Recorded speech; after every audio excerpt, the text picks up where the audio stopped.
Blog Talk Radio.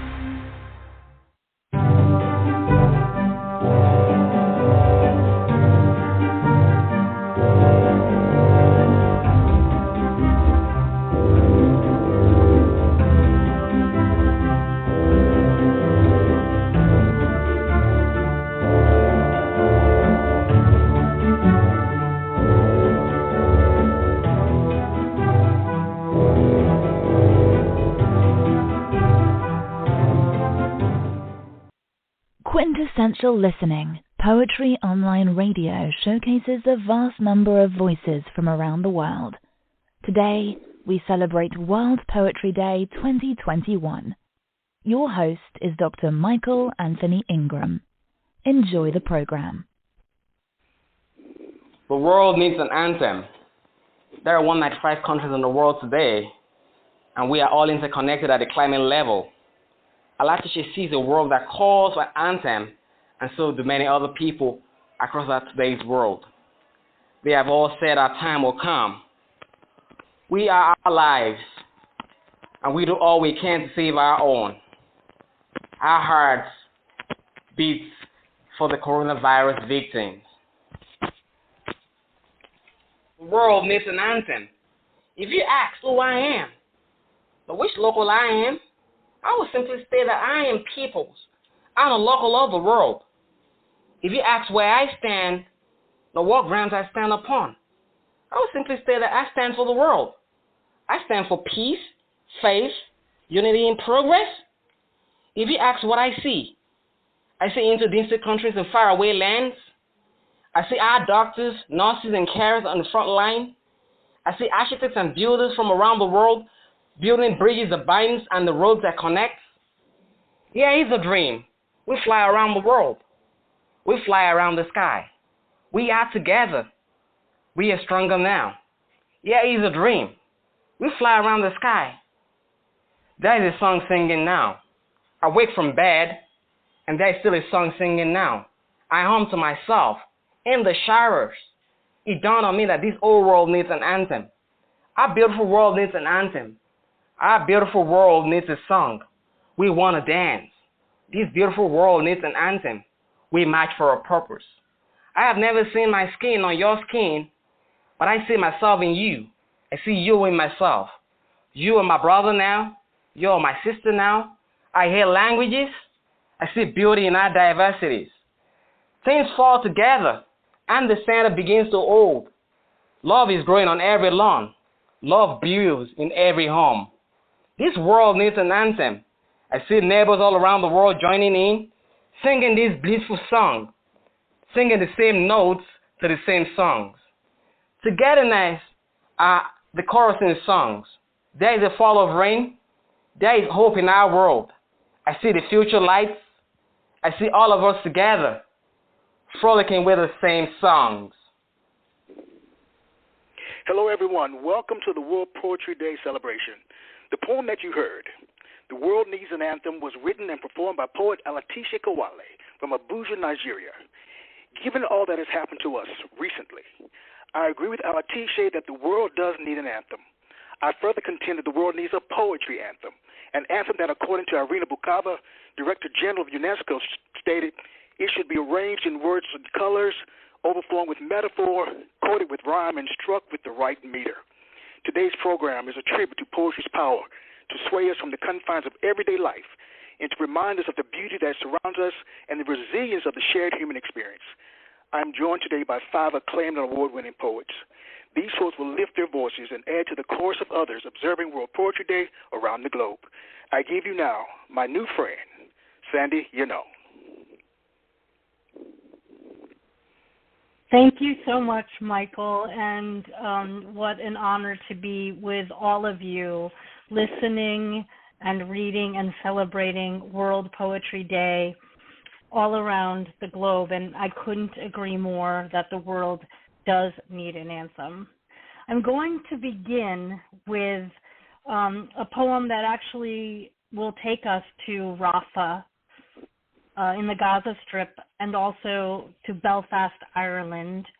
I work at the Evergreen State College in Olympia, Washington, And this poem is about a student who on March 16th, 2003, actually made quite a bit of unfortunate news, but her life and her subsequent death has continued to surface the need for social justice and peace everywhere around the globe. This is a sestina called Let No One Stand Alone for Rachel Corrie, 1979 to 2003. The day I reconnected with evil again, driving south on I-5 to escape my own mini-series of headlines in Bellingham, the news from Rafah broke, horrific, like all history emerging that day she had died, clutching fistfuls of dirt, that day when she stood her ground alone, bulldozer and American college girl, a standoff, March 16th, 2003, and National Public Radio reporting that evil had prevailed in not so many spoken words. Outside of Everett, I clutched the story's every word and the steering wheel harder than a car owner should, my knuckles turning whiter than history recorded, each mile driven bringing news of worse news as Western Washington blurred by, a Caterpillar D9R now news, conflicting reports as the operator keeps standing by his story that he never saw her, like all of history buried, a corpse shouldering its dirty shot glasses of evil, like everything that history swallows and disowns to keep its truth underground, soiled, all those clutch plays for convenient blindness, the way a small girl might clutch a stolen chocolate bar in her not-so-naive fist. The news that Sunday afternoon so disorienting that I couldn't own it over all these years. And for days after, everyone I knew stood shell-shocked on the campus bricks, mourning that something so evil could befall upon an Olympia family community in spring. We became history, unforgettable in those distorted, budding days. And history would repeat weeks later when a friend, originally from Belfast, clutched his armchair's armrests like the side of a lifeboat to survive evil's swells just hours after speaking at her memorial. He tried to keep 1980s news from north of Ireland at bay so as not to confuse everything he stood for from everything crumbling beneath Rachel's own sure feet. But he couldn't distinguish his own grief over losing Bobby Sands' sister, whom he loved, from this new history still fresh in his mind like butchered meat. He couldn't stand anything now resembling the girlish present, and clutching his mug handle, I witnessed a man unraveled by more than news while we drank strong Irish tea, his heart having been evil's good next-door neighbor for too long. He stood up, alone, clutching his own singular history, weeping, wishing Rachel had made her story, in hindsight, farther away from the news and from that man-made blade of evil. So that is a poem in memoriam to Rachel Corrie, and I actually shared it with her mother this past week. Her mother and father started the Rachel Corrie Foundation for Peace and Social Justice in Olympia, Washington. And given that I've had some connections with them over the years, I felt it was appropriate. It took me a long time to write the poem, but a friend in Ireland was having a book launch, and we were having he asked, would people come and read a poem to support Palestinian rights? And that request prompted me to write this poem after 18 years. Well, I'm going to take us directly to the present in the pandemic. It seemed appropriate on World Poetry Day to not forget what the past year has been about, and that on World Poetry Day, we were just in the beginning grips of the pandemic, and I was starting what would be 6 weeks of being stranded in Missoula, Montana. And so this is a poem that is in homage to the poet Richard Hugo after his poem 6 Degrees of Separation in Phillipsburg. And this is called Degrees of Isolation in Phillipsburg, after Richard Hugo. At the entrance to the Phillipsburg Cemetery, the worn-down signs read, "All ground flowers and trinkets must be removed 10 days after Memorial Day," and "Please, no dogs allowed." This Sunday-soaked April afternoon, more people inhabit the ground here than downtown, where the world's greatest candy store has closed until further notice. Granted, those among the well-groomed graves are aged, all under chalky grass, some since early last century. So Richard Hugo knew best when he wrote in 1973, "Isn't this defeat so accurate? The church bell simply seems a pure announcement. Ring and no one comes." I stare at the lone shut-in librarian through the library's glass-paned door. The books heave their sighs alongside her. Everything and nothing now in this world is overdue. In Phillipsburg, the sun keeps breaking through the intermittent gray. Hugo knew this because he stood here once, writing all the populated desolation down. But today, there's few here to notice, except the despondent bar owner, keeping his social distance, grumbling to a patron-turned-friend about the governor and his stay-at-home order. The barkeeps built a decent business at convincing people not to drink at home alone. Now that's in jeopardy.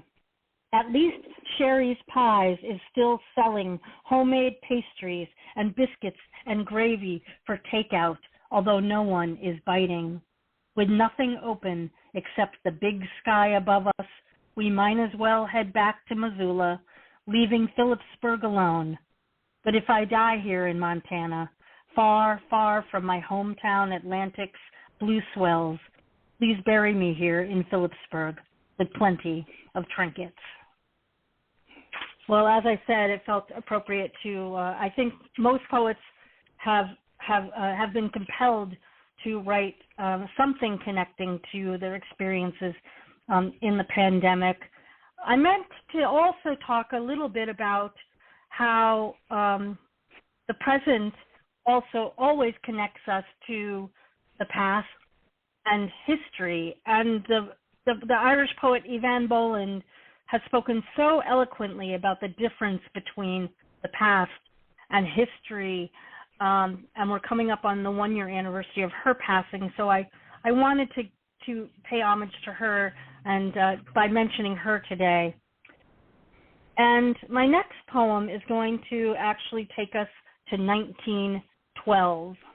I've been studying the Titanic disaster of 1912 for many years, and my debut collection of poetry, Boats for Women from Salmon Poetry, published in County Clare, has its first section connected to that maritime disaster as well as many others. And the reason I wanted to share the title poem with you today is because the Titanic disaster was one that truly affected the world because the passengers were from all over the world. It was not only a ship of luxury, but it was a ship of immigration. And this title poem harkens back to that day and night in 1912. And this is the title poem to the collection, Boats for Women. Yes, the boat sank Yes, it broke into like a stereotypical heart before it plummeted to depths no one could measure until 70 years later, technology caught up and looked its ancestor in the face. Yes is the way the years oxidize the steel, and yes wipes the name Titanic off the bow. Yes are the lifeboats, the davits, the call for women and children first. Yes are the men who cry from the decks. Sometimes when I kiss her, I am leaving a yes on her lips to remind her that I will go down with this ship. Sometimes when she whispers yes, she is staying on board, but there is always room in the lifeboats for 2 more women. Yes is the fact that if we were alive on that night, we would have lived. So my book, Boats for Women, was finished originally in 1998. It took 21 years to publication, and I'm very, very grateful for Salmon Poetry and my editor, the incomparable Jessie Lendenny, for taking a chance on this collection. The themes of it are basically silence, disaster, desire, and hope. And I think that those very large containers of themes are ones that we certainly are inhabiting today in so many ways, with the pandemic, with politics, and with our quest for peace and our necessary desire to keep hope alive. Poetry is an incredible container for that, and I hope that all of you will continue to use poetry to boost your spirits and your consciousness and your quest for justice where you are in the world.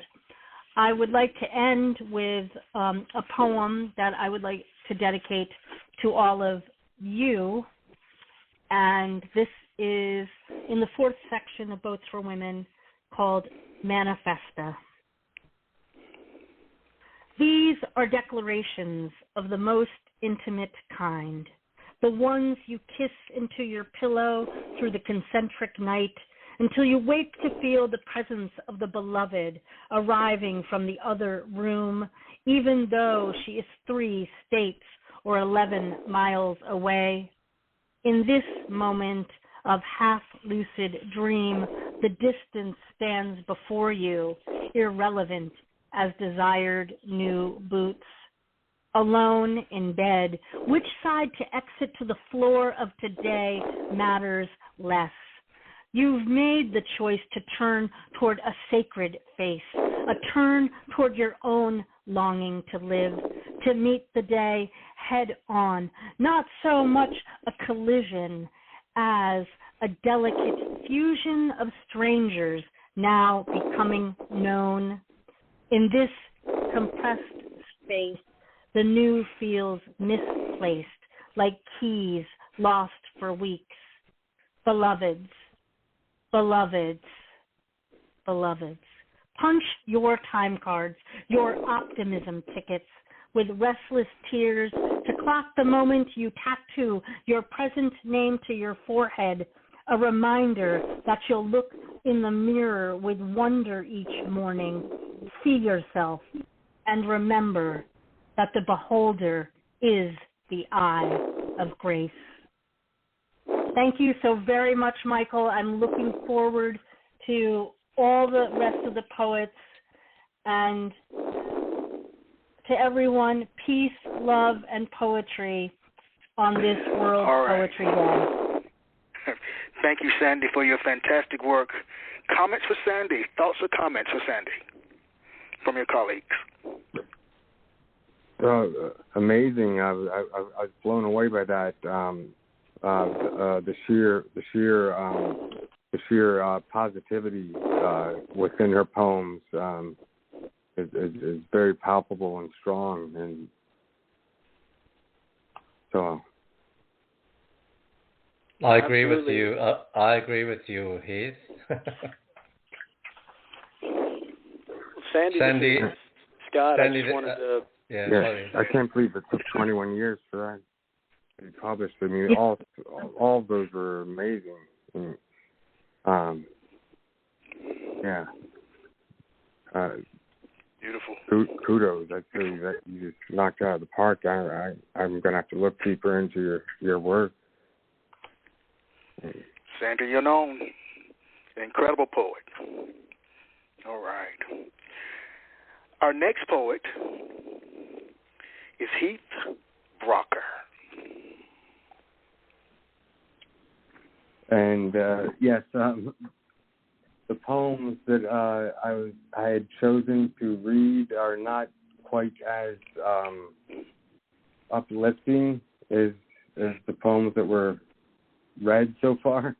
So I've kind of been doing a little moving around here, but I'll start off with a poem titled Curriculums that, oddly enough, was the first time I was ever nominated for one of those Best of the Net awards, and I was nominated by none other than Scott Thomas Outler when he was editing Walking Is So Honest Press. But I'll get into this poem titled Curriculums. Most of my poems are on the shorter side. Curriculums. I am alwaysing my way through life, turnstiling through these days made of illusion and lies. The hamster wheel spinneth eternal, fan rotation and so forth, until I unlatch from this loop to see that circular paths are false, for the truth lives within the spiral. To unsnag from the grindstone endlessly turning, one must disconnect oneself in order to stop this massively insane friction. All right, that's the end. Okay. The second poem I was going to read is titled Herd Poisoning. It's another short one. Herd poisoning. There they are again, amassed in their usual vicinity, all in hordes. Each one so similar to the others, indiscernible as blood in tomato soup. They worship and follow, pointing tradition along the way. The paths of the hordes mingle throughout the guts of centuries. When one horde disagrees with another horde, the trouble begins. Flesh burns and war ripples like a calcium fault line. That thought beckoning in the back of minds for what seems to be forever the question of integrity and myth. This is nothing new. It is the usual.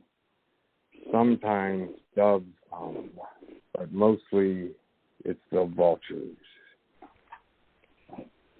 Those were two poems from my very first book, and this next one is, if not one of the hardest poems to read aloud, but I figured how big.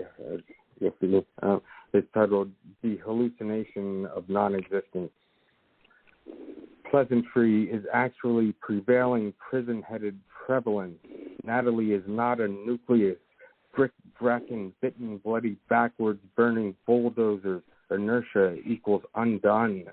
Beginning from the beginning again. Finite, finalized when the falter phase fell fast as nothing slow. Reciprocal reconstructions reconvene to revel in ambulatory prescript. Oiled with pickpocketed ideas, purloined, pounding outward proximity blossoms, perennial spiral porously pulsed way beyond the past previous penitentiaries of pathetic pondering, pulverized by powerful portions of pensiveness, of pain, of pig's eye, dead on, damn straight, patterns, perished, proving, purest, freedom, truth, escape from simultaneous existence and non-existence.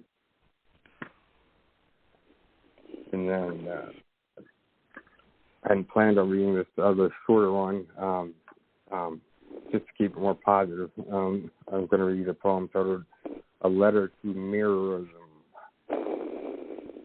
Dear Mirrorism, of the learned, man-made, rectangular world of monotony, sneezed into the brain by infectious props of biased proclivity, commercial after commercial, billboard after billboard, teacher after insane teacher. You best be on the lookout. I've been thinking and have discovered how to shake these shackles. I've been swirling upon spirals outward into the great fathomlessness ever since. Sincerely, one of your former slaves.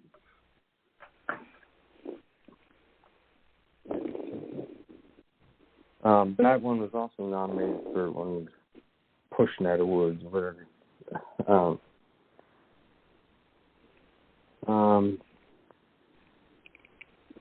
This next one, all these are pretty short. They're not nearly as long as the first reader, but going to go with the poem titled Your Safely Superior Work. You have published the same poem 14,871 times now, and all to such critical avail. All the academics agree. Your mountainous mediocrity of massive mundane missives are accepted before they're even read by the editor. Now that's postmodernism's ultimate reward. As for me, I like to fall flat on my face. I like to fail, but fail big. I like to speak rude truths in unconventional ways. I like to hurt and distort words. I like to twist them into clusterfucks of clever maneuver so the reader must ponder the cultivation of their creation. Something tells me that by the end of our lives, we'll know for sure which one of us was the actual poltroon. And I admit I might have written that poem simply to be able to use the word poltroon.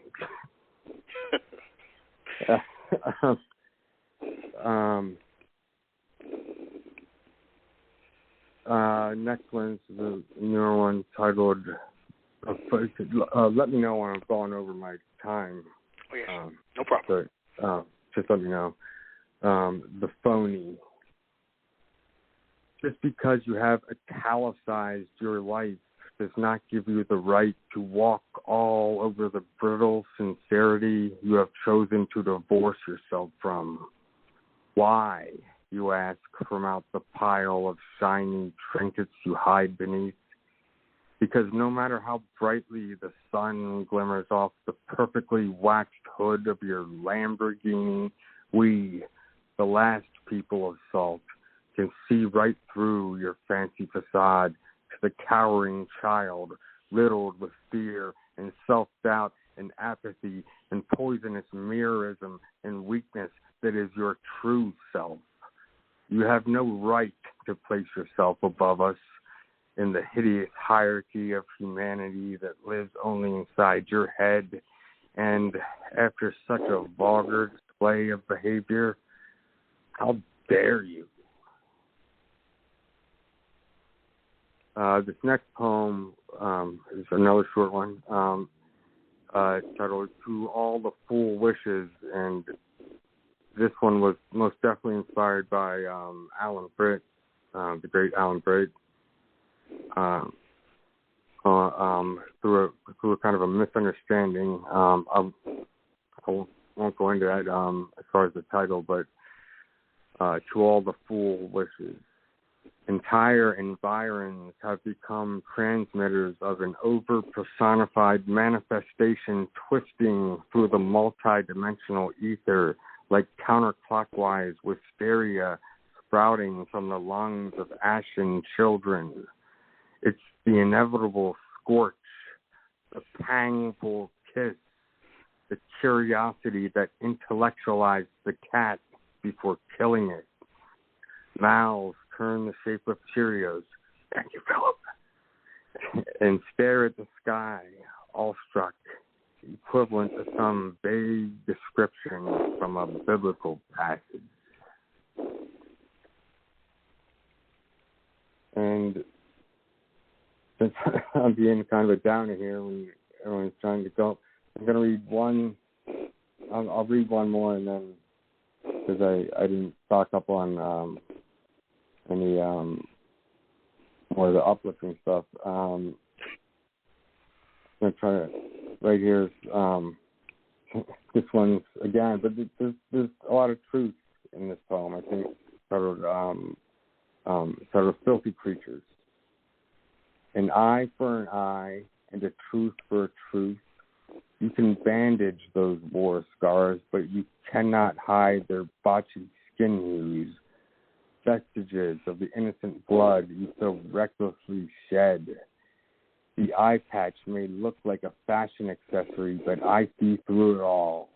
I glimpse the terror of that missing eye, frightening children with its voided gaze of sheer violence, honed to the point of communicating lunacy and fear. Now, in the aftermath of your chaos, you play the victim as if there was no such thing as an American terrorist.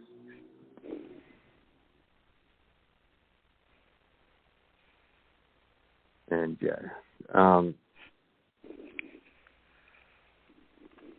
going to stop right there because I brought a lot of dark stuff here. Okay. All right, Keith. I'll bring in your colleagues for comment. There's truth from out the dark, There's truth there. You can't deny those dark thoughts. Oh, very much. There's truth in the dark stuff as well. Comments from your colleagues. Thoughts and comments. That was just out of out of space, Sandy, out of space. Dancing with the stars and the moons. Thank you.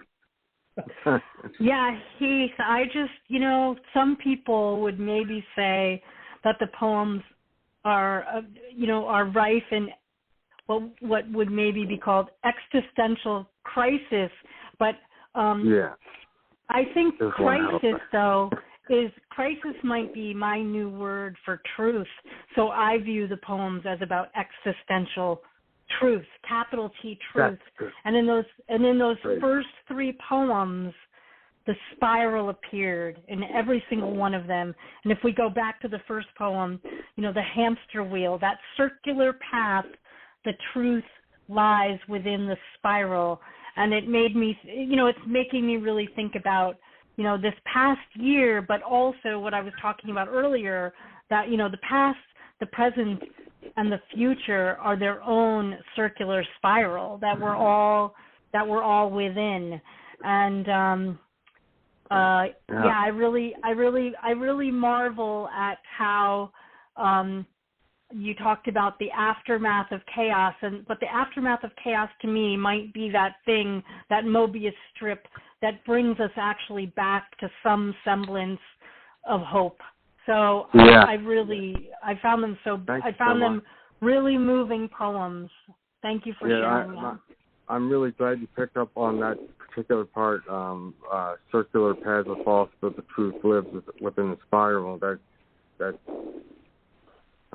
it speaks volumes that you picked up on those particular lines. So thank you. Well, bravo, my friend, bravo. Well done. Bravo. Fantastic. Arch Nassani is unfortunately unable to join us today. Oh, no. Yes, she's not here now. Maybe she'll show up. But again, due to the distance in terms of the technology, she's not here. So we'll move on with Don Bookus. Hi, everyone. Thanks for the excellent reading so far. How do I follow that, Sandy and Heath? Right. Before I begin, I'm just going to go through the selections I've made. The first one is musically inspired. It's called Silent Symphony. Our echoes are prehistoric, our human experience melancholic. Millennia molded our past, folded memories, now niente. Our oral history still tasse. We are the dust of territorial wars. Scores sacrificed our lives, supposedly ternary, acted out in various parts. Yet our rhythms snuffed out suddenly. We who never saw earth's light hear the broken notes of a childless mother in a noir night. Her eternal grief, dark dolente, as she sings a lullaby dolce. We are the victims of alien diseases, medicinal miracles falsely prophesied by eager oracles.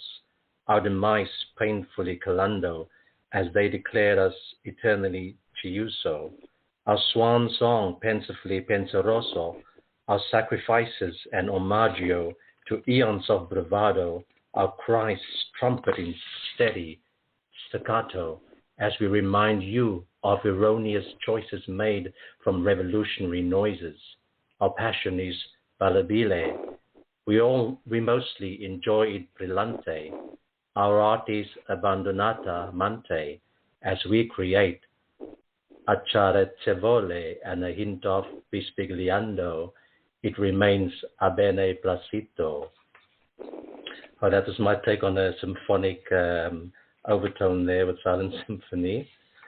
The next one is called Laissez tomber in French, Just Let Go. Unkind whispers penetrate my existence. I clutch at them, but my fingers are too weak. My inner freak giving up slowly beyond the other side of lonely.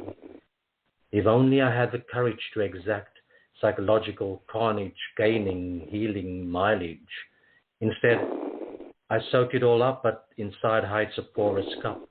Will this emotional sinkhole swallow me whole, deleting my evaporating soul? Others snigger and sneer at my obvious weak veneer, judging my translucent exterior. So when they ask my name, I just utterly weakly say, there's no one here. My body numb with mental stoning, my daily cloning.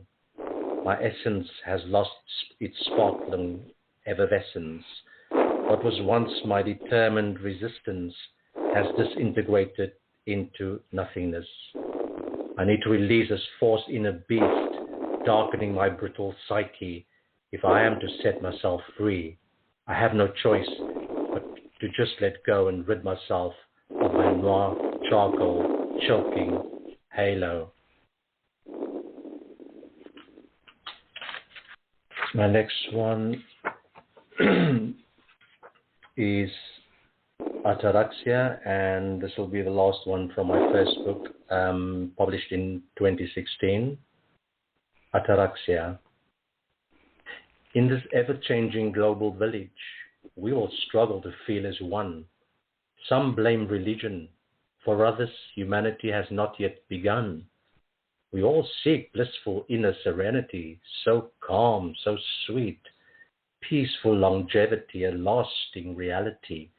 Dissident, explosive voices might hinder our free choices, but a shared mentality will surely protect us from any dark disturbance, even senseless brainwashed reverie. We still aim to find eternal ataraxia, the ultimate state of azure calmness, blissful mindfulness. Our history still a murky mystery, our failed human chemistry, blinded, blurred vision, the fallen bowing to devastating submission, causing apocalyptic annihilation. We underestimate our human state, failing to utilize our destined fate.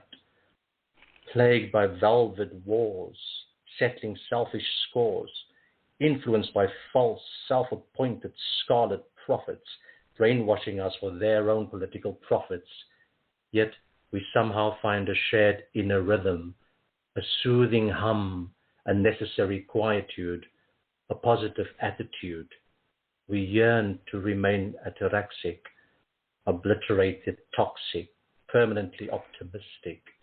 Let us release our inner liberating fire to finally achieve long-lasting ataraxia, which means a lasting calmness, a lasting peace. Most of my poems deal with moments in human history, moments in politics, and so I hope my poems will reflect some of that at least. The next one is Utopia Burning. Warnings ignored from many a social self-appointed warlord.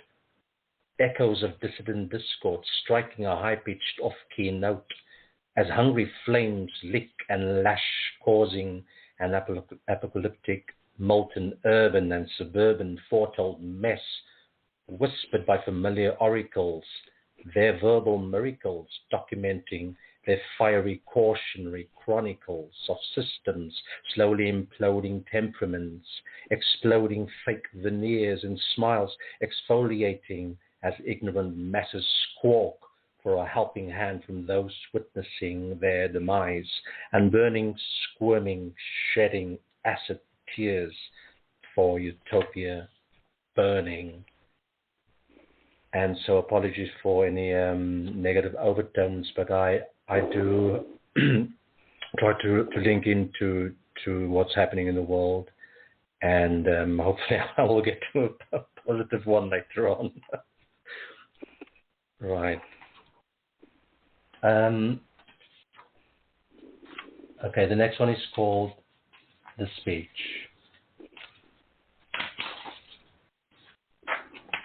The Speech. Shadow Nation.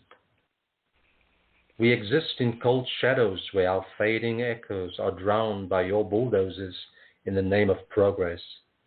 Yet in the dead of night, you stalk us, hunt us, to delete us, silence us, mock us, bury us, until we float away as ash, just a hush, outcasts.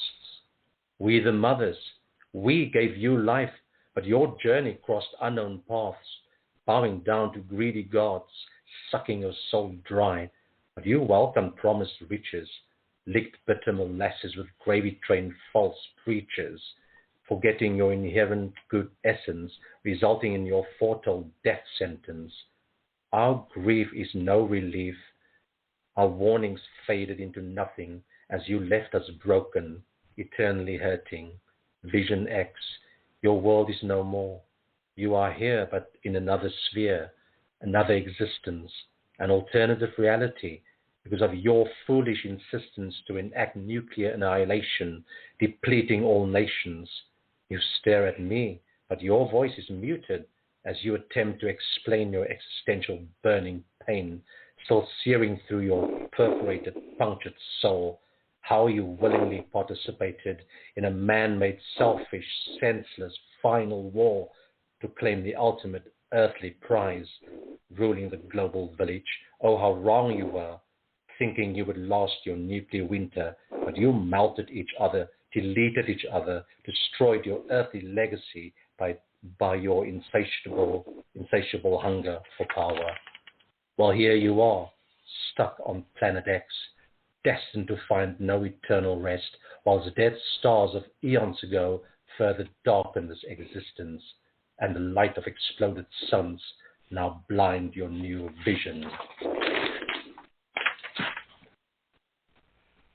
Thanks for listening so far. I'm going to read from my latest book, published by Heath Brocker of his press, Concrete Mist Press. And this one is called Child of Color. I'm originally from Cape Town, born in South Africa. And so I have written a lot about my experiences of apartheid and equality for all. Child of Color. Earthly existence, universal persistence, one species, our own nemesis, divided development, colonial entrapment, human currency, dented democracy, north, south, east, west, land grab, mankind's best authoritarian test, enslaved fest, cursed skin, historical kin, generations asking, self-appointed king, desperately seeking, foreign fertile shores, settling scores, drawing borders, barking orders, divisive policies, dismissed heritage, insecure feelings, shady dealings, self-made apartheid, decades of racial heart-wrenching, melting heartache, cunning cultural rape, my beloved cape, masking my childlike hate. Beneath the shade of Table Mountain, my life-giving historical fountain, born from a mixed-race mother, I had no shame being branded child of color. Next one is called Beacon of Light. As shadows dance in the night, I pray for a light to shine bright, birds to guide and protect me. Do you have a gift, can't you see? Whispers cut in the dark, doubts creep in to cut and tear. Words will guide and protect me. You have a gift, won't you see? Misguided intentions become inventions of the mind, heart and soul. Must believe words can guide and protect me. You are the gift, wish all would see. Beacon of light, shining bright. I think I wrote that and maybe for this purpose this afternoon and this evening, I'll dedicate that to all my guests today, because I think that we are all literary lights in this world we all live in. Please stop me when it's time to say goodbye.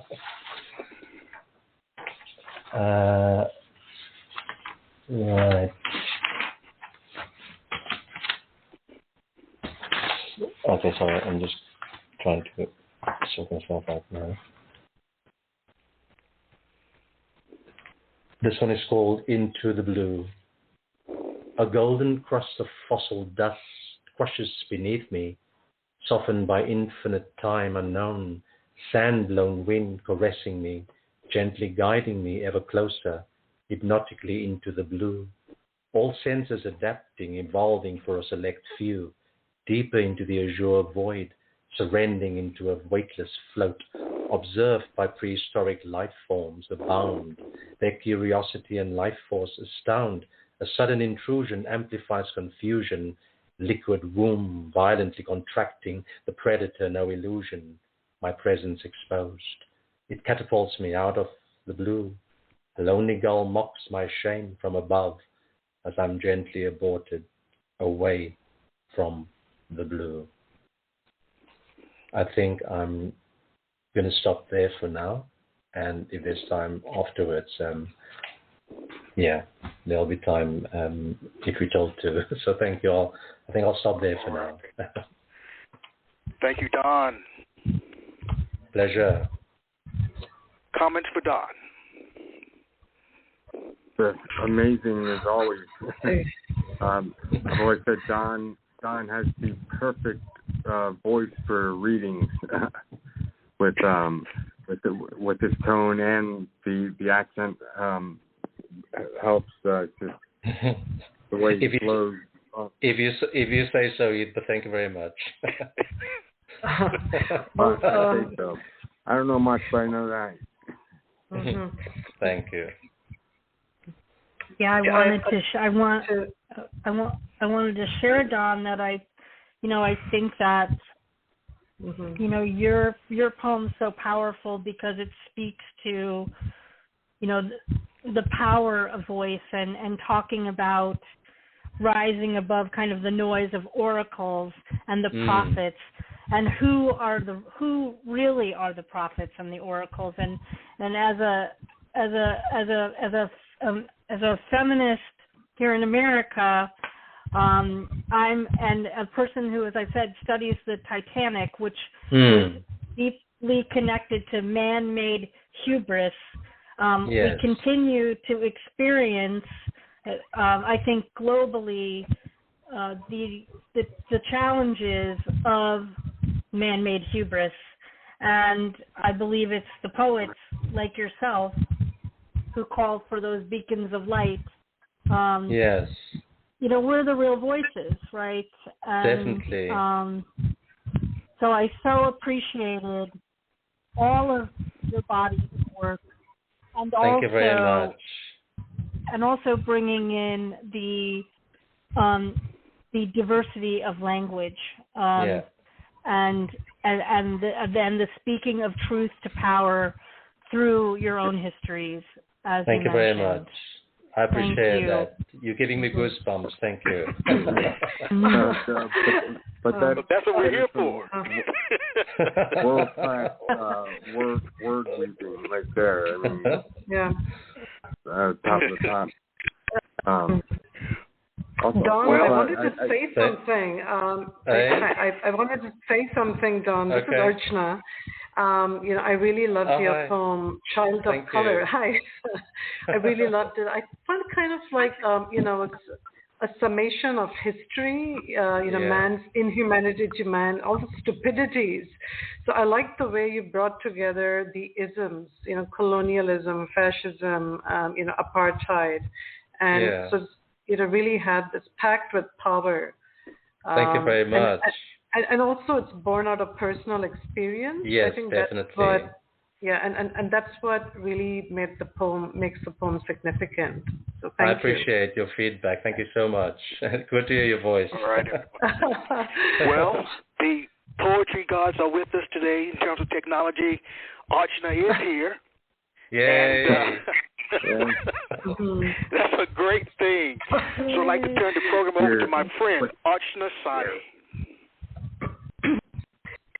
I am so honored and delighted to be reading for the first time, non-visually on Blog Talk Radio, and also really exciting to be reading on World Poetry Day.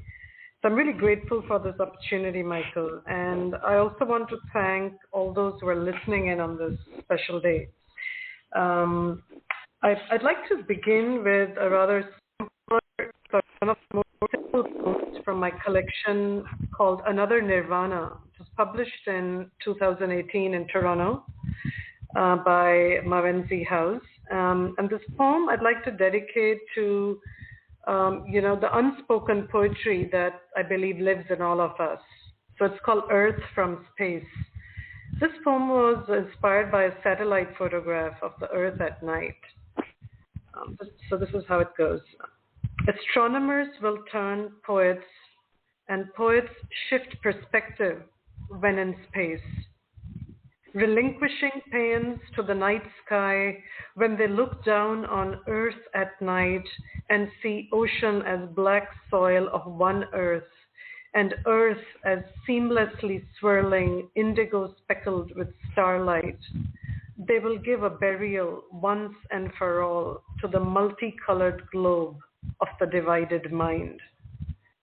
Astronomers will turn poets, and poets sages when they view Earth at night from space. All men are not astronomers, but we know how to navigate. All men are not poets, but there is unspoken poetry in all of us. Let's all march into space.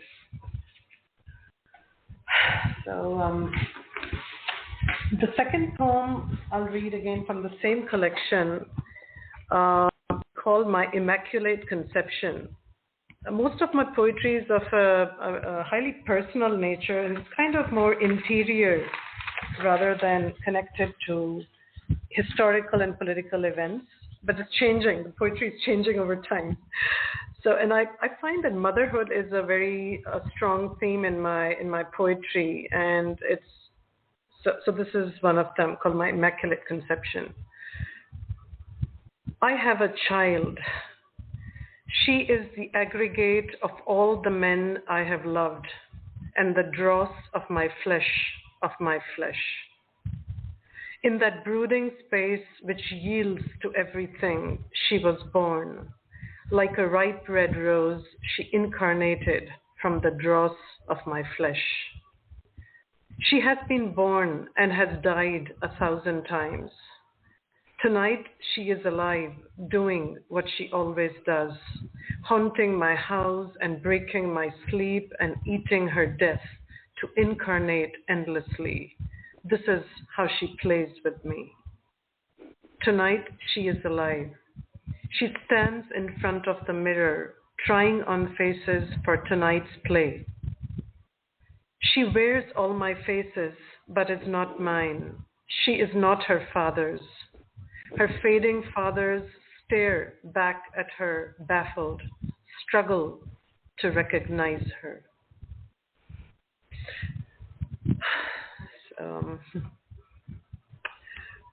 The next poem I want to read is called Creation Interruptus, and it's about the connection of art and life.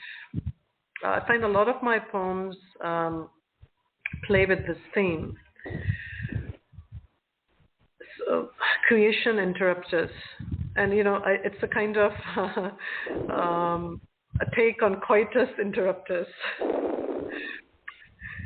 I think of us as Rodin's lovers fused in a kiss, and anonymous painters Radha and Krishna beneath the blue sky, looking into one another's eyes.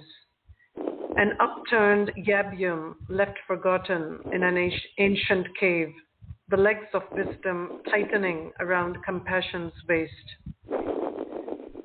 We break out of marble, canvas, bronze, and wish to create something new, us.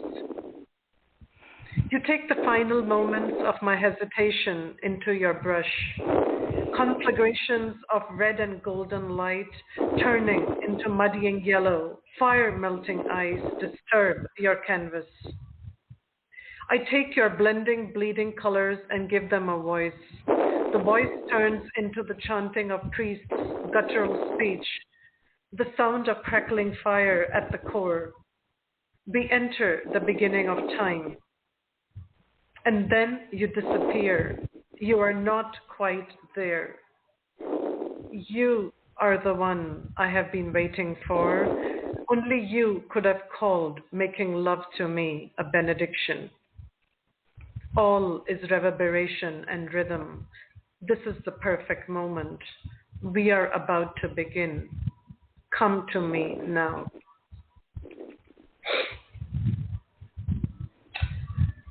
So these three poems were from another Nirvana. Now I'll read out some poems from my debut collection called First Fire. And I'll read a poem called Plants Rewrite History.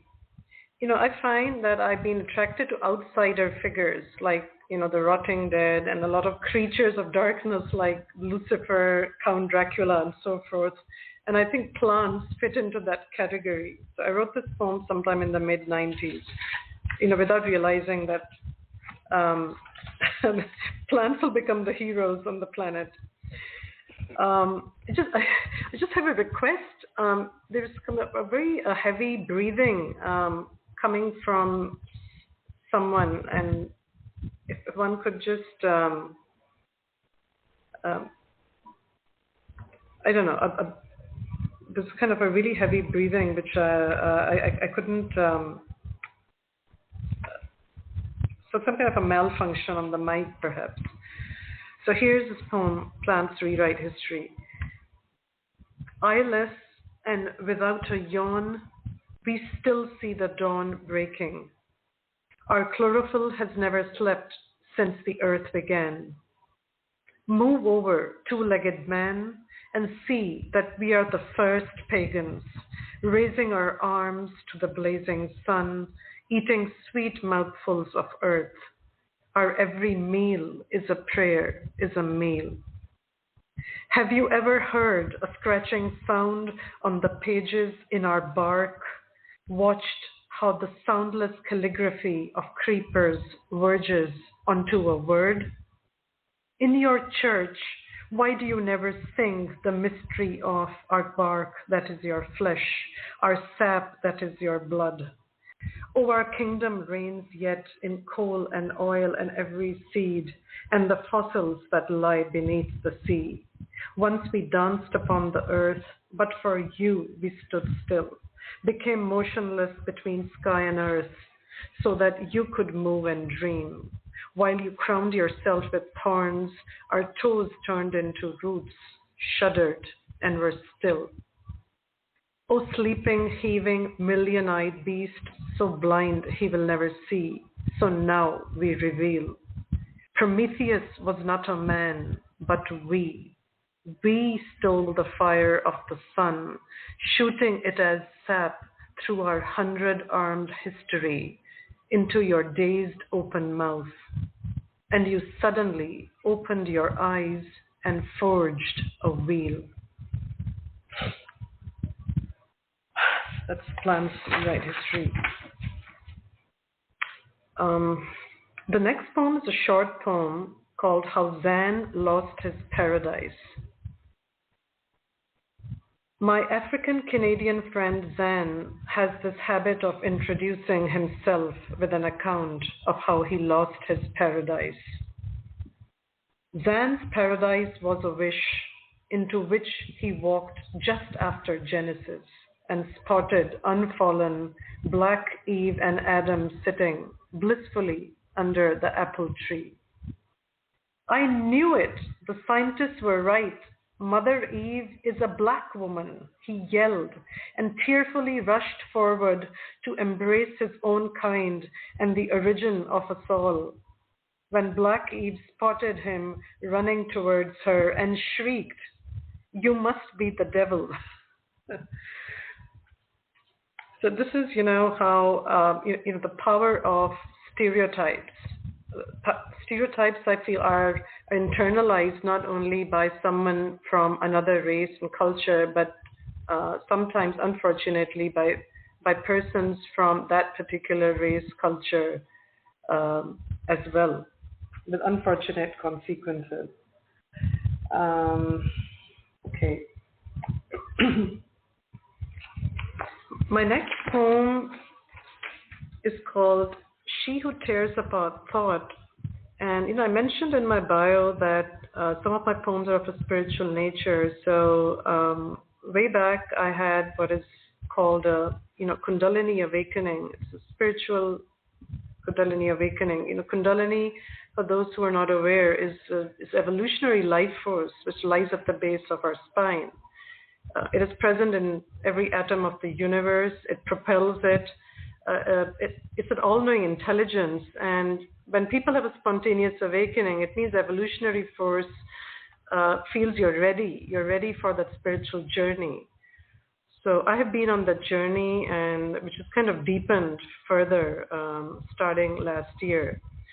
So this poem is born out of that experience, and I wrote it in 1994. Here it goes. This is one of the poems which is on the divine feminine. So it's something which I discovered in myself and encountered. It's not something I read in a book or because I'm from India and that I was born into a Hindu family. So I just wanted to contextualize that because I knew nothing about Kundalini. I have absolutely no idea, never heard the word when it happened to me. This is a poem. She who tears apart thought tore me into two, chewed me up, spat me out new. She showed me how to go beyond my own mind when she danced up my spine. When a few moments before I lay pining for a mortal man's love, she yoked me to the source. The flesh fell away like stagnant mud when the lotus bloomed. Petals of light killed desire at the node. She rose and rose. She rose like the tossing river of nectar rushing to the source. She rose like the sap of the ashwat tree rushing to the roots, merging into the blue. She rose and rose. She was the silver grin of lightning, ripping the blinds that were my eyes. The flooding darkness turned into light. She was the warrior bride rising to wound her groom sleeping above. She was the dove ascending by my side. She rose and rose. Who knows who was I and who was she when she rose and rose, unfurled her toes into swords, tore me, chewed me, spat me out, spun me round and round till we were lost in that one humming syllable of sound.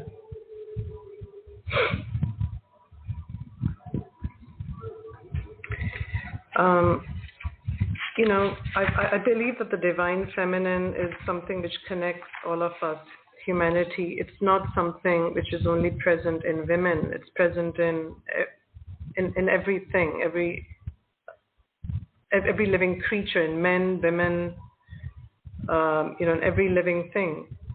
So I think, and it's increasingly on the rise, that the idea that divinity can be represented as feminine, I think, is a very powerful idea, and it will serve to set right the balance between the masculine and feminine. And that's why I think it's very significant.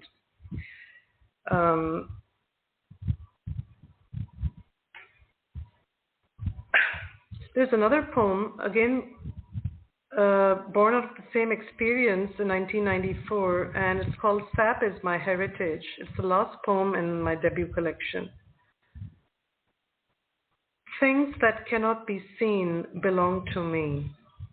Ether of invisibility takes me closer to you, Lord. The gap between the high roof of your church and I is the ladder of flame that lifts the ash I call my body. I am what the tree cannot contain and therefore exudes. Touched by the fragrant air, I harden into being. Slowly dying, I am only a possibility. Finally, round and bulbous and unbreathing, I come to be. Sap is my heritage.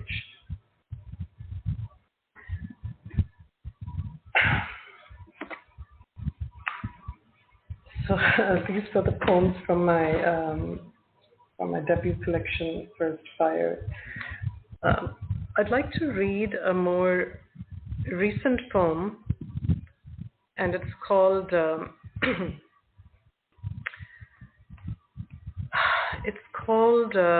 I, Mother of Moksha Raintree.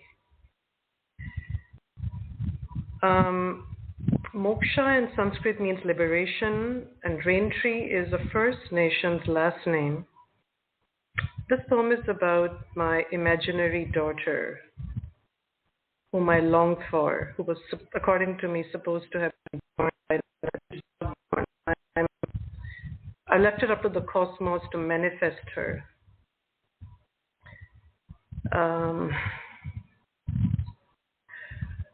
It's also born out of the experience of being what the world calls a stepmother, which I believe is a misnomer. I do not think that any man or woman can be. I do not believe that a step parent can truly be a parent, and so it's born out of these thoughts and my own experience. I, Mother of Moksha Raintree. There should be a category of another kind of excluded, waiting outside what we call a home, looking in through a window, like Frankenstein in Mary Shelley's novel, learning the ABC of not belonging. Don't call me a stepmother. I'm not a step anything, and I'm definitely not a mother. In another poem, I will tell you why I am and yet I am not the other. For now, let me say, I'm just a woman married to a man with a grown-up child. That does not make me a mother. Adhering to a concept, not having the experience, makes me the other, yes, the other, which I refuse to be. I could have had a child, but don't you see, it would take away from the first, love, money, and property. Those who have reproduced in the comfort of their homes, adopted, had the money to commission a child through surrogacy, Don't tell me to sponsor a child of world vision or love my nephews or nieces or serve in an orphanage. I'm not Mother Teresa. Are you? Don't tell me, oh, you're so lucky you can travel whenever you want. You've never had to wake up in the middle of the night to change soiled nappies or sacrifice your career. Did you know if Mephistopheles existed, I would sell my soul to him to have what many of you take for granted? Only those who never wanted a child can be called child-free. For now, I am childless, and yet looking everywhere, looking for my daughter, Moksha Raintree. You were supposed to be real by now. You were supposed to have been reciting poems in Ojibwe and Sanskrit, have combined the Vedic fire and Anishinaabe moon ceremony, be speaking in tongues and have the heart of a mystic. I'm waiting for you, Moksha Raintree, on the thought bridge of the 24th century, which only those who have paid their dues to compassion, love, and justice can cross, where borders of countries dissolve, leaving only poets, seers, non-violent revolutionaries, outward-looking mystics, and I, Mother of Moksha Raintree.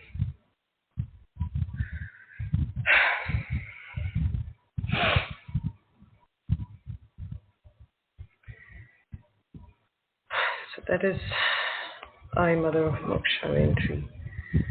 I'm also, I thought I might as well mention, I'm writing a manifesto which kind of brings together these thoughts, a kind of manifesto which talks about how I think the idea of a step parent and the idea of a step family and blended family is highly unrealistic and does not do justice to the subordinate character, subordinate position of the step parent.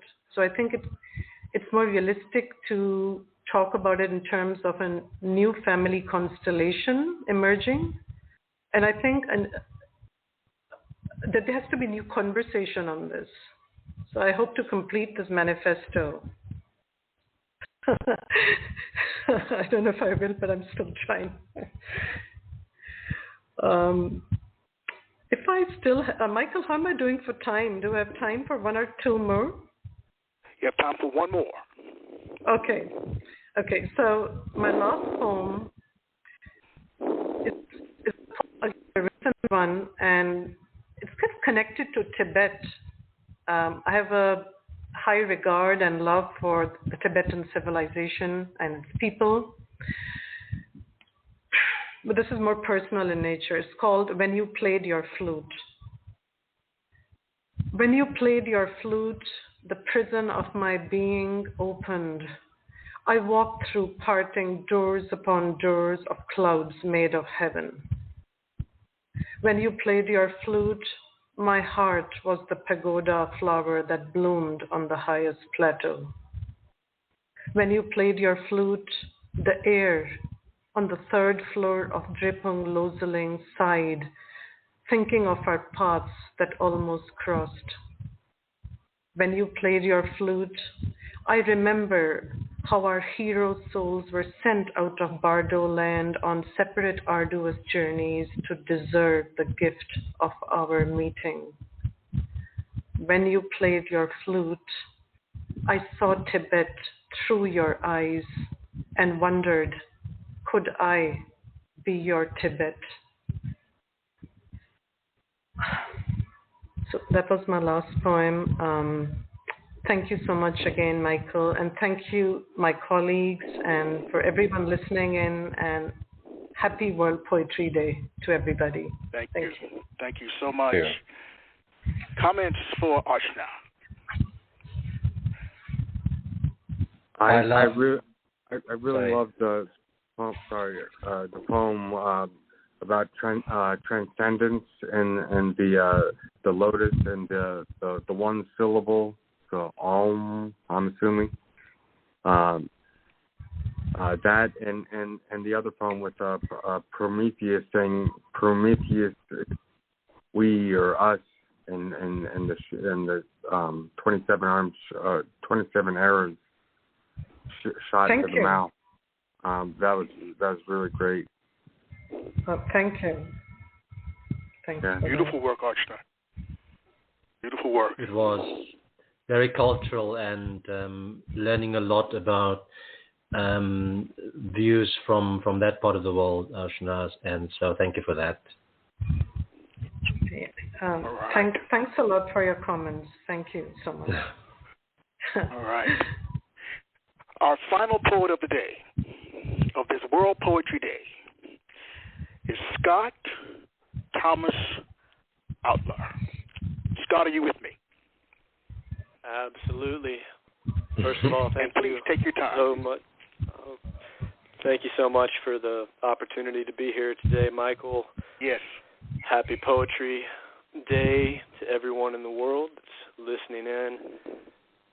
My name is Scott Thomas Outler. I'm joining the show from the suburbs outside of Atlanta, where I live, and wander around the various parks writing poems.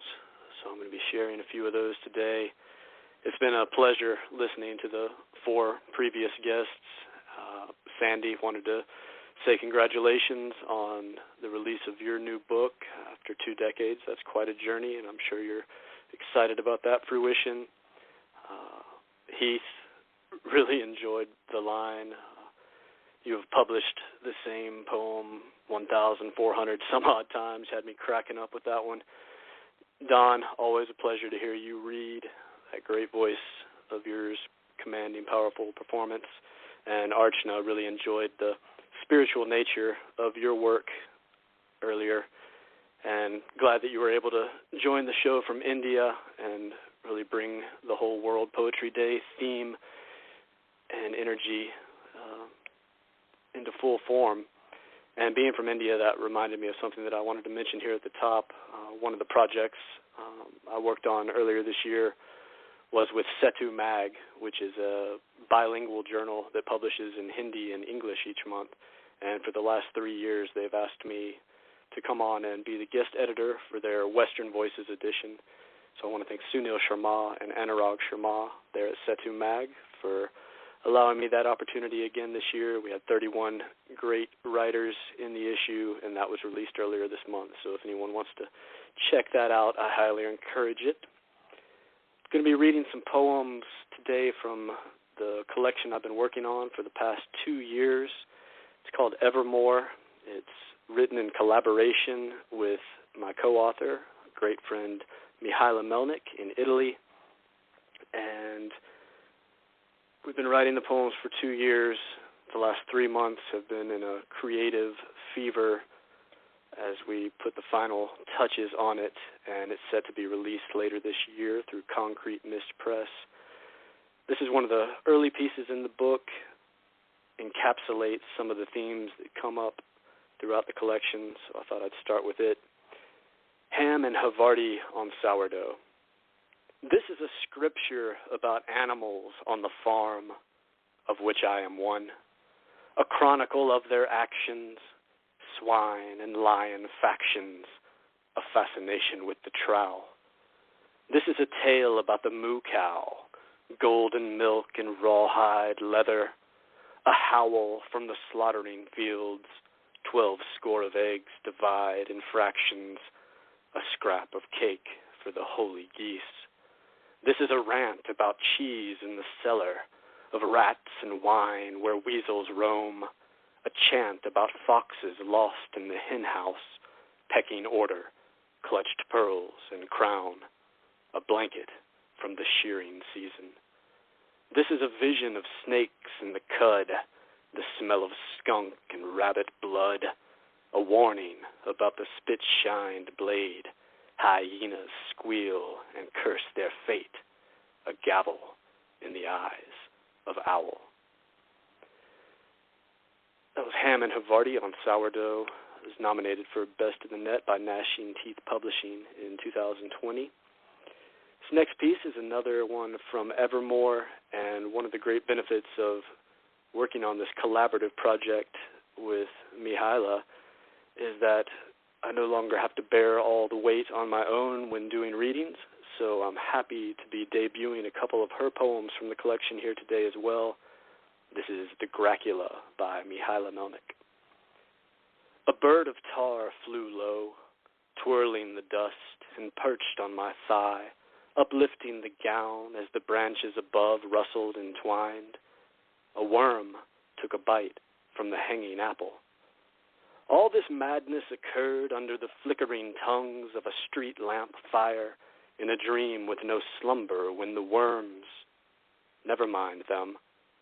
I slowly caressed the feathered creature that told me old stories about men and women making the sign of victory. Want to know what else she said through the chords of a violin? The Gracula's tongue was raw, although enticing, and conveyed to me a few toxic concepts. Her words were nothing but the worm in the apple, for some birds speak too much, and of humans have no mercy. That was The Gracula. Another collaborative project that I'm very excited about coming up later this year is written along with Don Biaquez and Heath Brocker. Another reason why I'm so excited about appearing alongside them here today. And we've had this book in mind for a few years now, and it's starting to churn and come towards fruition. This is one of the pieces from my section of the book. It's called Headlight Fever. I wasted all my venom too early. Now I'm a stuffed koala, bathing in the sun, baking eucalyptus, laughing at the world spin round and round. You told me every flashpoint needs flint to spark. Now my hair is on fire. Rip off the covers, rest in the ash of your laurels, waiting for the lesson to burn at will. That piece, Headlight Fever, was also recently turned into a piece of music produced by Elise Kaiser, a pianist in Greece, who has, over the last few months, taken on a few of my poems and turned them into something much greater than they were before, just having my simple words attached to them. So I'm very appreciative of that collaboration. 2021 here in the new Roaring Twenties is the year of working with my friends, and so it's a wonderful time. I'm going to dive back into Evermore now. This takes place in the book when the plot begins to take on more political machinations of planks and webs. None of this belongs to you, cried the cow. We'll store the collective soup to stew and stir within my udder, and I'll squeeze out small servings, if you beg, each to their proper portion by my holy, divine decree. Nothing is private or sacred now, mooed the cow. Here where I roam, no, this is true. Every bovine eye is set and spying on all you do. This next piece comes from a section of Evermore where we travel through a portal back into the past and reflect on some memoirs. This is one of my pieces, Sucking Vapors. Back when I was a boy, riding around with my buddy, his dad drove us home from the baseball field. Whenever we'd pass a cemetery, he'd tell me to hold my breath or else the spirits of the dead would enter my body through the lungs. I'd play along and pretend as if I believed such dire warnings, occasionally having to really go the distance if we happened to get stopped at a street light situated directly beside a graveyard. These days, I'm a bit more daring and open to the occult, so as I drove by a burial ground this morning, I took a big huff of oxygen, inhaling as many ghost fumes as possible because I'm constantly in search of the next fresh dose of inspiration, no matter where the energy might originate. It's a bit odd, though. because ever since the seance, I've had an intense craving for cornbread and black-eyed peas, as well as a strange urge to call Frank and tell him to turn the stove off. All I can think of now is, who the hell is Frank? This is another piece by Mihaela Melnick from Evermore, About Love. About love today, I can't say much. It's more or less abstract. It comes and goes like a fire in my lungs that burns till I spit blood. What else could I express? Love is around my neck and I wear it like a scarf, sometimes so tight that it suffocates my sighs.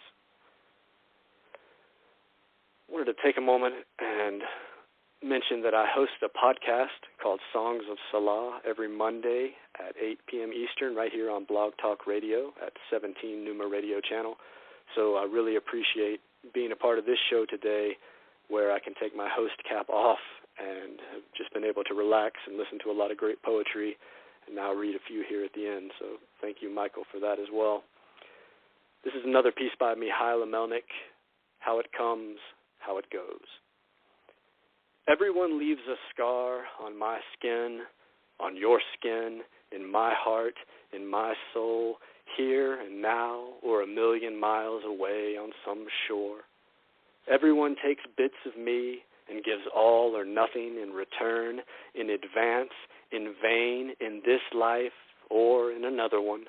Who knows?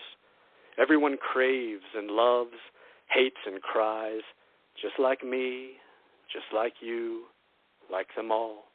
Everyone tries so hard, or not at all, and dies young or even old, but still dies and then burns or lies in a hole. Everyone is here now, or has been, or will be one day in time after time in the lap of some god.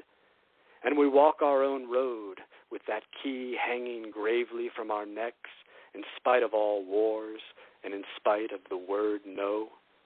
And we meet, if we meet, but in case we're alone, we still dance, and we love, and we help, and we feed, and we share, and we set free, and we give birth, and we accept everything, how it comes, how it goes. This next piece is from Evermore as well, entitled Scorched.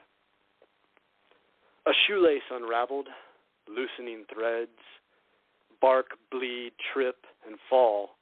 It's how the story raptures in a tizzy, a web wound too tightly, intricate entanglement, pulsing layers of silken expansion traverse the void to tempt the hand of fate. Consider the fact, everything you've ever done was just good enough in the moment to slide by with a shrug, an aw-shucks smile, while not causing a fuss.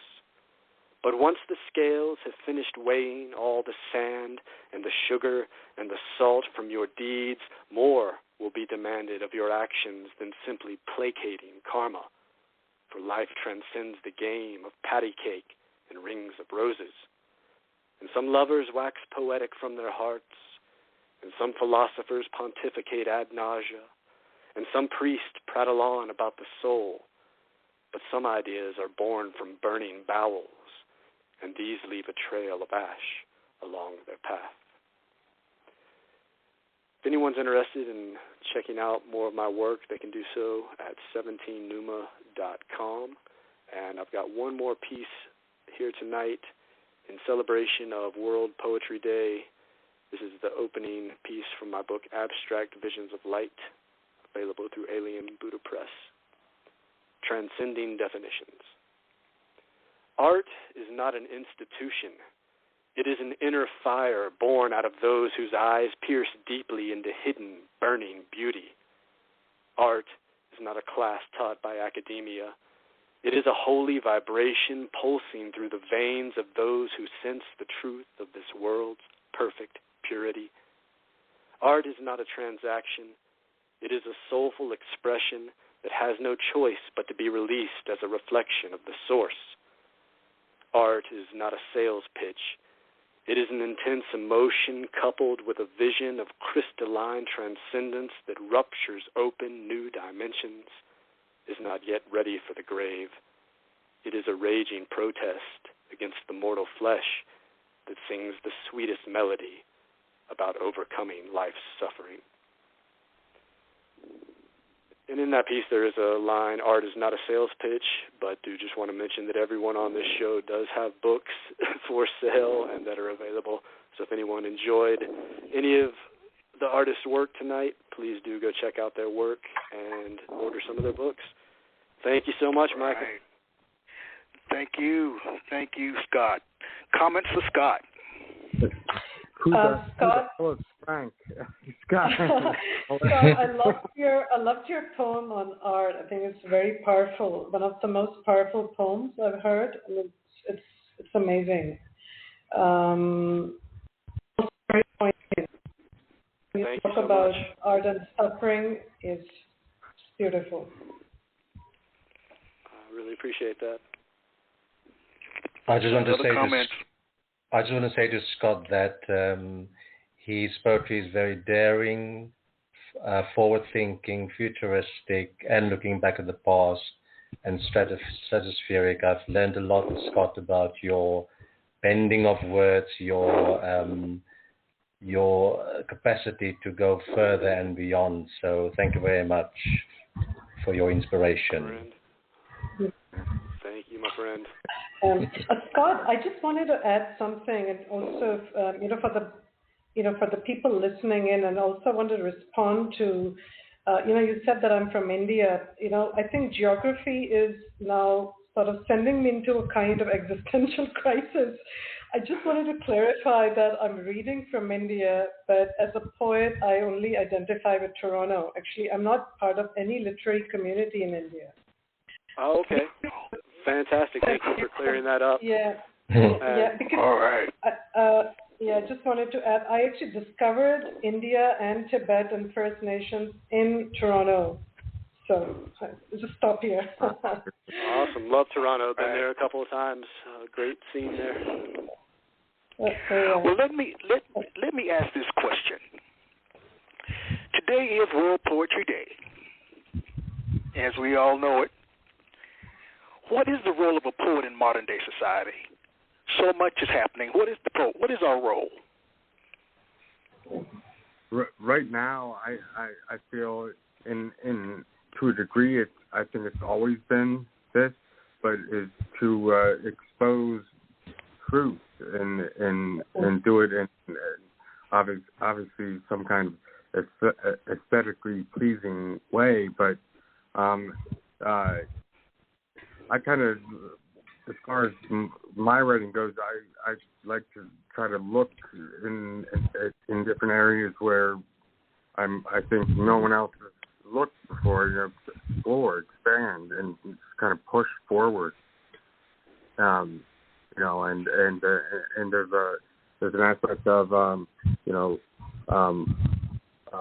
society within that too, and just pushing for equality across the board. I think to a degree, that could be said throughout all of history, poetic history. Very nice. Others, what is our role? I think for me it will be to just keep going and exposing the truth of what is the untruth as well out there. There's so many misconceptions to be put right, so many false logs and like I said, oracles out there. We need to just push on, I think, as writers to just be very frank and forthcoming and not be afraid and give others the power and the hope of words. I think that's my point to make for now. The power of words, to keep giving. The power of words. I like that.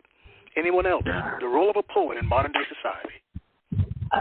Michael, I think I feel similarly. I'd say that I feel my role is to speak the truth as I see it, as I experience it, and I would add to the power of words to transform. So I think as we write a poem, as the poet writes a poem, the first transformation is inner transformation. And when it's shared with the public, it has the potential to transform the listener. This is the hope, that the words will transform. Mm. I'm floored by the talent on this call. I want to thank everyone for being here today or tonight. I'm just so pleased. It's just been a fulfilling moment for me, and I want to thank all of you. I want to thank Sandy Yanone, Heath Brocker, Arsh Nassani, Don Bocas, Scott Thomas Outler. I say to everyone, celebrate World Poetry Day. Celebrate every day as Poetry Day. And goodbye, and thanks to all of you. Take care, everybody. Thank you to you, Michael. Thank you, and goodbye to everyone. Bye. Yes, thank you so much for having me. It's amazing. Yes, and celebrate every day. Poetry every day. National. Why not? Absolutely. Great stuff. Great stuff, everyone. Well done. Well done. All right. Okay. All right. Thank you, Michael. It worked. Yay. Everybody pat yourselves on the back. It worked. Yes. He's sorry. Michael, your laughter is infectious. I can look everything up for Pop the champagne. Goodbye. Pop the champagne. Bottle of champagne. Bye. Bye. Everybody. Bye. much love.